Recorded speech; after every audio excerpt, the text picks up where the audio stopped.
안녕하세요, 여러분. 한국 생활 이야기의 네 번째 시간입니다. 오늘도 이 팟캐스트를 들으러 와주셔서 정말 반갑습니다.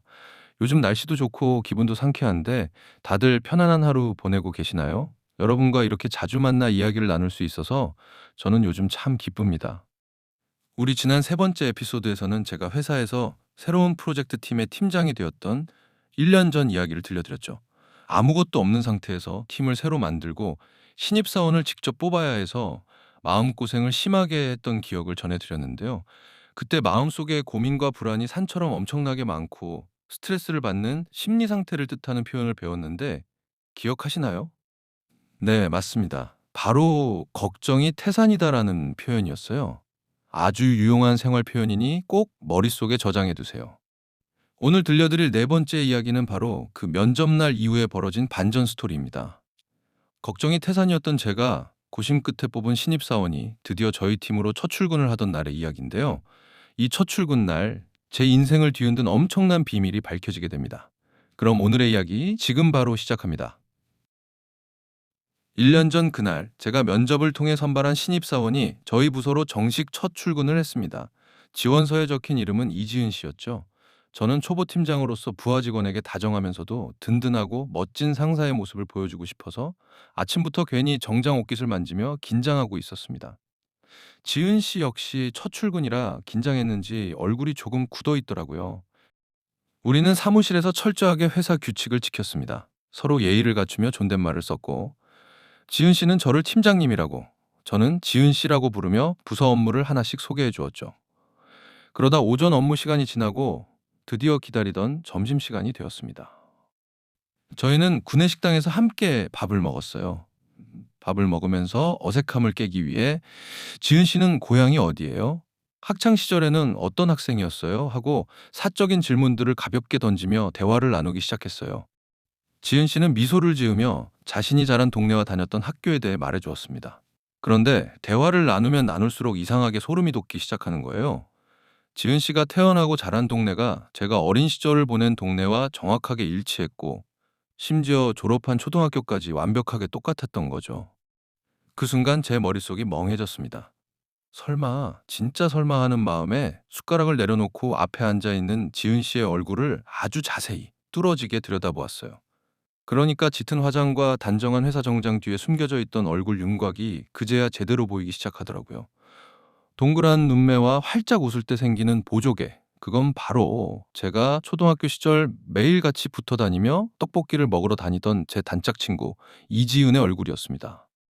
저는 너무 놀라서 식당 한복판에서 소리를 지를 뻔했어요. 오랜 세월 동안 서로 연락이 끊겨 소식도 모른 채 지내다가 신입사원으로 제 발로 걸어 들어온 지원자가 바로 그 어린 시절 단짝 친구였다니 정말 믿기지 않는 기적이었죠.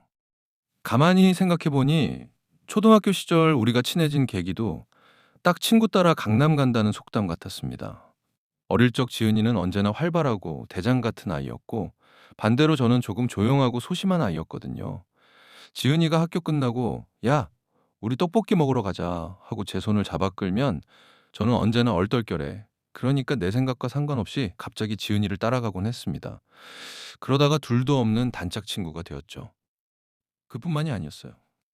방과 후 활동을 고를 때도 지은이가 나 오늘 축구부 구경 갈 건데 같이 가자 라고 하면 저는 축구에 별 관심이 없으면서도 그냥 친구가 좋아서 쫄래쫄래 따라갔다가 결국 같이 축구부 활동을 신청해서 하곤 했습니다.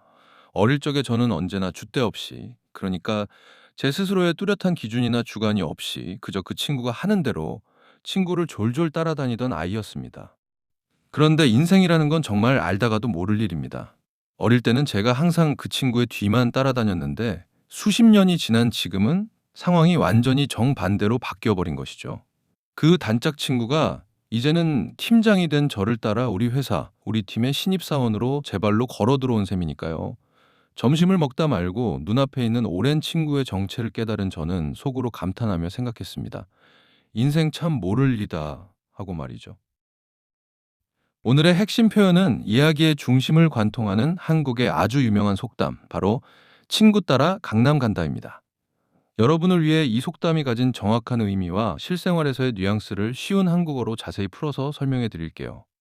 이 속담을 글자 그대로 직역하면 내 친구가 강남이라는 지역에 가니까 나도 특별한 이유 없이 친구를 따라서 강남에 같이 간다는 뜻입니다. 여기서 강남은 요즘 서울의 강남 지역을 말하기도 하지만 옛날에는 중국의 강남 지역을 뜻했고 아주 멀고 좋은 곳을 비유적으로 표현하는 단어였어요. 즉, 이 속담이 가진 진짜 뜻은 자기 자신은 원래 그것을 할 마음이 없었거나 관심이 없었는데 친구가 그 일을 하니까 분위기에 이끌려 얼떨결에 동조하거나 따라하게 되는 상황을 비유하는 말입니다. 그러니까 자신의 뚜렷한 주관 없이 남에게 끌려서 덩달아 하게 되는 경우를 뜻해요. 예를 들어 여러분이 원래는 아이돌 콘서트에 갈 생각이 전혀 없었는데 친구가 같이 가자고 졸라서 예매를 하고 콘서트장에 가게 되었다면 친구 따라 강남 가듯이 콘서트 티켓 예매했어라고 자연스럽게 말할 수 있습니다. 또는 평소에 전혀 필요 없던 물건인데 친한 친구가 산다고 하니까 나도 모르게 따라서 가방이나 신발을 사본 적 없으신가요? 이럴 때 친구 따라 강남 갔다가 돈만 낭비했다라고 말할 수 있어요. 남들이 하니까 따라했다가 좋지 못한 결과를 얻을 때 사용하기도 하는 거죠. 오늘은 1년 전 지은 씨의 첫 출근 날 서로 못 알아본 채 면접을 보았다가 점심 식사 자리에서 소름 돋는 우연으로 초등학교 단짝 친구라는 정체를 깨닫게 된 저의 직장 생활 이야기와 함께 속담 친구 따라 강남 간다에 대해 알아봤습니다. 오랜 세월이 흘러 낯선 회사에서 가장 소중했던 옛 친구를 상사와 부하 직원으로 다시 마주하게 된 이 신기한 반전 이야기. 여러분은 어떻게 들으셨나요? 인생은 정말 예상치 못한 선물과 반전으로 가득 차 있는 것 같다는 생각이 듭니다. 여러분도 혹시 살면서 이 속담처럼 나는 원래 관심이 없었거나 계획이 없었는데 친구를 따라서 얼떨결에 시작했다가 아주 좋은 결과를 얻었거나 인연을 맺게 된 재미있는 경험이 있으신가요? 예를 들면 친구가 한국어 공부를 시작하니까 나도 심심해서 친구 따라 강남 가듯 한국어를 배우기 시작했다가 지금은 한국어의 매력에 푹 빠지게 된 분들도 계실 것 같아요. 여러분의 사소하고 재미있는 경험담을 댓글로 자유롭게 남겨주시면 저도 기쁜 마음으로 하나씩 읽어보겠습니다.